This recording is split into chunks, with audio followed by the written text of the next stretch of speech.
YouTube, what is up? Y'all already know who it is, man. It's DTV, and I'm back with another banger. And today, I'm gonna be checking out more from Jimmy Carr, and this right here is part 2 to Riskiest jokes. But before we go any further, I need you to do me a solid. If you could drop a like and a comment on this video for the algorithm, I would greatly appreciate it. Listen, we are on the road to 100,000 subscribers, and we almost there.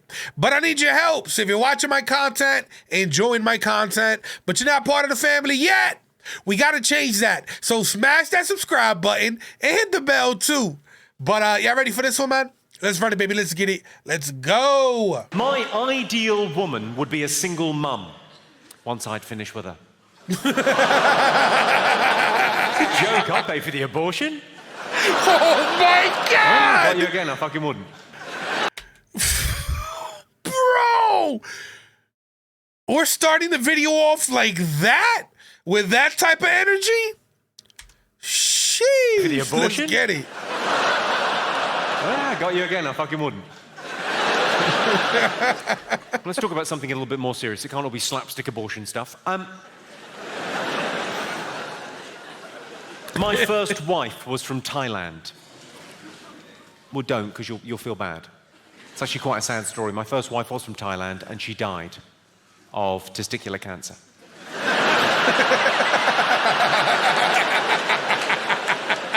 Probably the best way to describe it is a twinkle cave was an outie.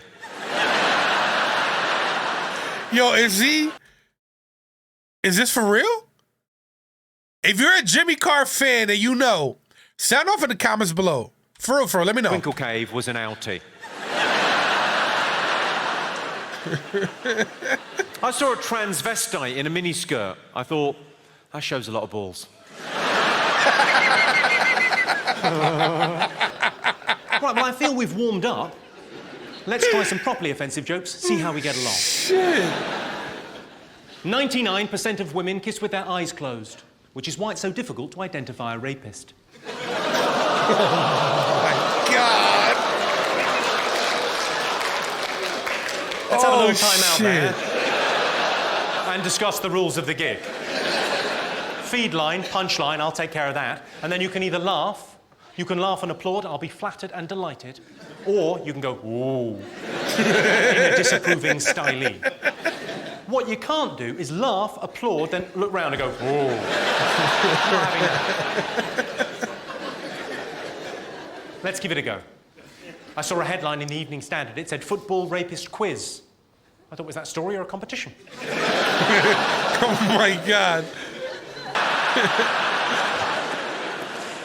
Well, it's probably as good a time as any to talk about how political correctness works in stand-up comedy, because some people think it's a free-for-all. You can say whatever you want on stage because of freedom of speech. That is not the case. There are rules and regulations that govern what I do. Basically, how political correctness works in stand-up comedy is, if you're directly affected by something or involved in something, you get a free pass. You're allowed to joke about that thing. So, for example, homosexual people can joke about being gay. Disabled people can joke about disability. Black or Asian people can joke about race. Those are the rules. So, these two paedophiles walk into a park.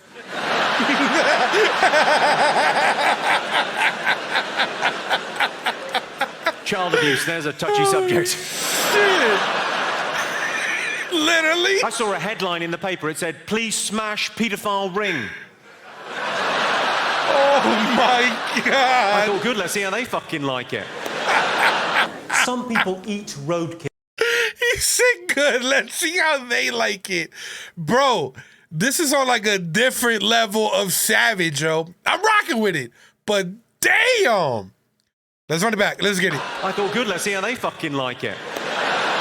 Some people eat roadkill. Have you heard about this? They take stuff that's been mowed down on the streets, they scrape it up, they clean it, they cook it, they eat it. Fine, but what you've got to accept is some of these kids have got families.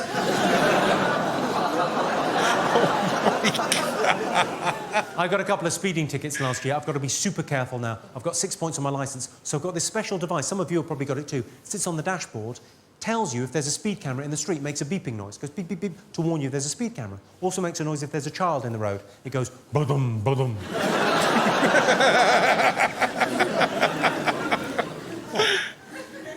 Last week I ran over a kid carrying a cymbal.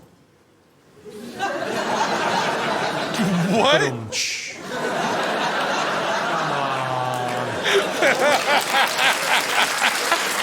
Hey, yo, I like his come on. You know that was funny. You know what I mean? What's not to like it? It's a joke about killing a child in a music hall style. Have you ever had this? My girlfriend made me fire our cleaner because she said the cleaner was too good looking and she didn't want her in the house. How mental is that? And she was a really good cleaner. She was especially good at getting spunk out of hair.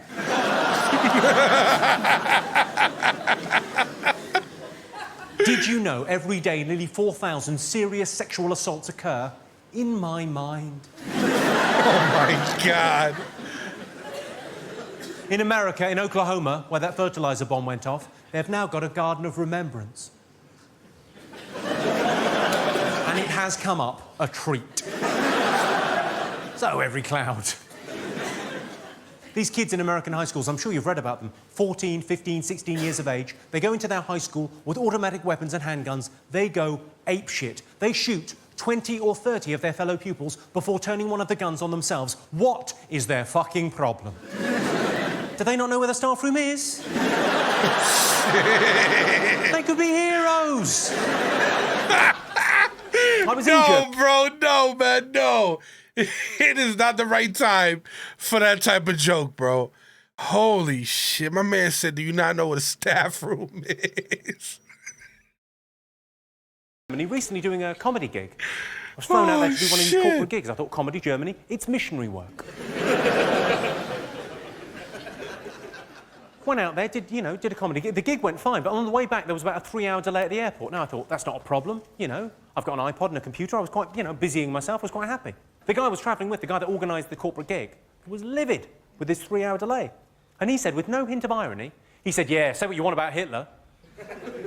At least when he was around, the trains ran on time. Oh, my God. I thought, yeah, but think about where they were going.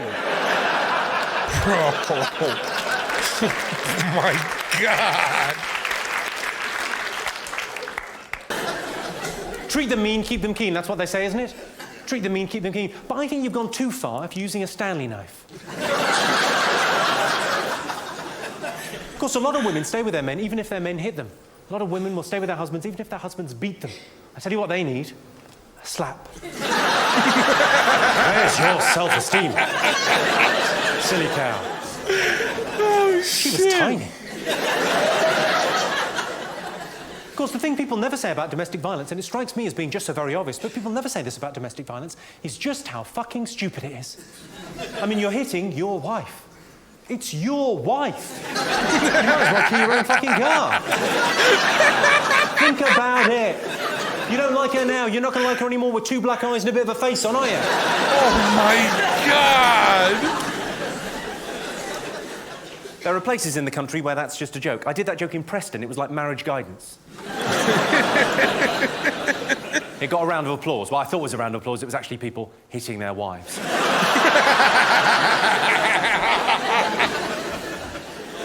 If you get arrested for making obscene phone calls and you get taken down to the station and you got 1 phone call... Hold on, what? I missed this one completely. My bad, y'all. Hold on. If you get arrested for making obscene phone calls and you get taken down to the station and you got 1 phone call... It's got to be a temptation, isn't it? Excuse me, officer, I'm just going to finish myself off.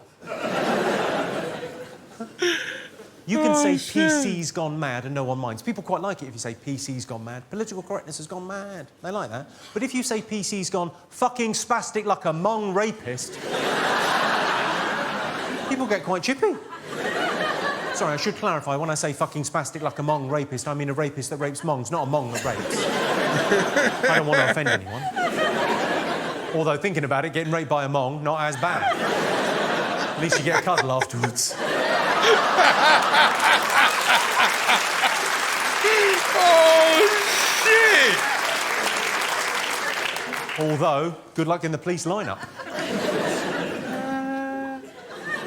They all look a bit samey.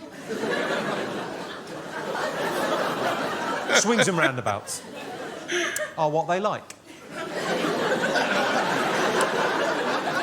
While we're on the subject of Down syndrome, and that's not a line you hear enough. Hold on, what was that? What was that? What was that? Are what they like.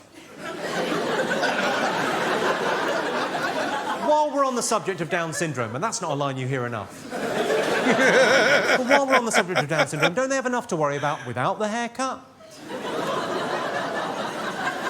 What sadistic barber is thinking this fella's not getting bullied enough? What about a bowl cut?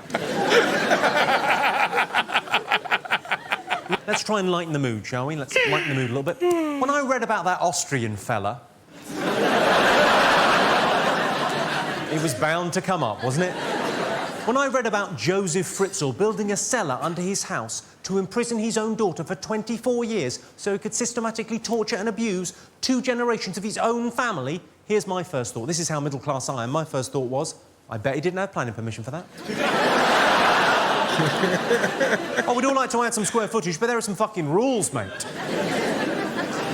Has anyone in here ever tried any DIY? Give us a shout if you've ever tried any kind of DIY, yes? Yeah. Most everyone's tried. Can anyone who's ever tried DIY, hand on heart, tell me they don't have a little bit of admiration for the work that Fritzl did? It's not easy building stuff, is it? Hold on, who? Work that Fritzl did. The Fritzl? It's not easy building stuff, is it? I don't know. It's not easy to be a tidy workman. I'm not saying I approve of what he did down there, but he built a cellar without his wife even fucking noticing. Oh, there you go, there you go. There you go. That was his name, my bad. Oh, my bad, my bad. But he built a cellar without his wife even fucking noticing. I'm just saying credit where credit is due. He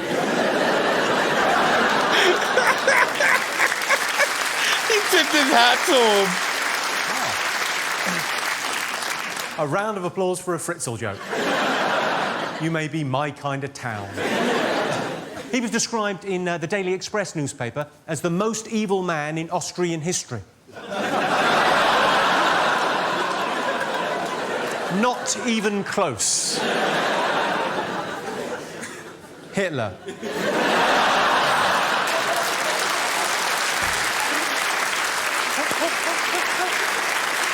Oh, shit. Exam standards are coming down in this country. But focus on the positive. We do very well in pregnancy tests.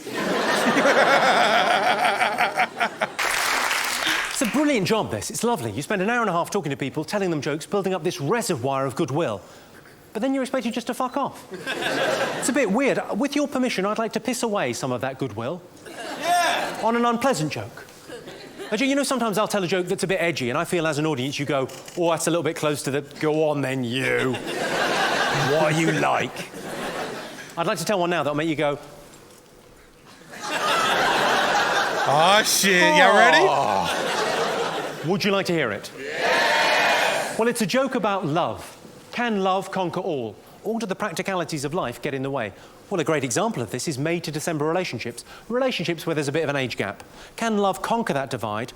Or does life get in the way, the practicalities? There's probably as many different opinions as there are people in this room. Here's my opinion, for what it's worth. I think you know a girl is too young for you if you're having to make the aeroplane noise to get your cock in her mouth. Oh, my God! Holy shit! Here comes the train into the tunnel! Oh, shit! There's 3 things I liked about that joke. Firstly, I like the fact it's a bit edgy. I like edgy jokes. It's about as edgy as I'd want to be. Second thing I like about it, next time you're being intimate with your partners... I know you're sat there thinking, I think he's a bit too mature for that. He's thinking, ba-da-da-da, da-da-da-da. Third thing I like about that joke, probably later on tonight, maybe tomorrow or the next day, someone's going to say to you, oh, you were at a comedy show, tell us a joke. I guarantee you that is all you're going to be able to think of. And you'll fuck it up. I was fucking a child in the face. You were what, you fucking maniac? Oh, shit! Damn, son. Tourette's. All right. What makes them tick? That was originally about suicide bombers. I've toned it down for you. Oh my God. Yo, sound off in the comments below. Let me know what is next from Jimmy Carr, and we get to it ASAP. But yo, I'm gonna end this video right here. If you made it to the very end, Euro MVP, baby, no cap. If you enjoyed this video, y'all know what to do. Make sure to like, comment, share, and subscribe. Thank you for watching, gang. I appreciate y'all. Love y'all. Peace.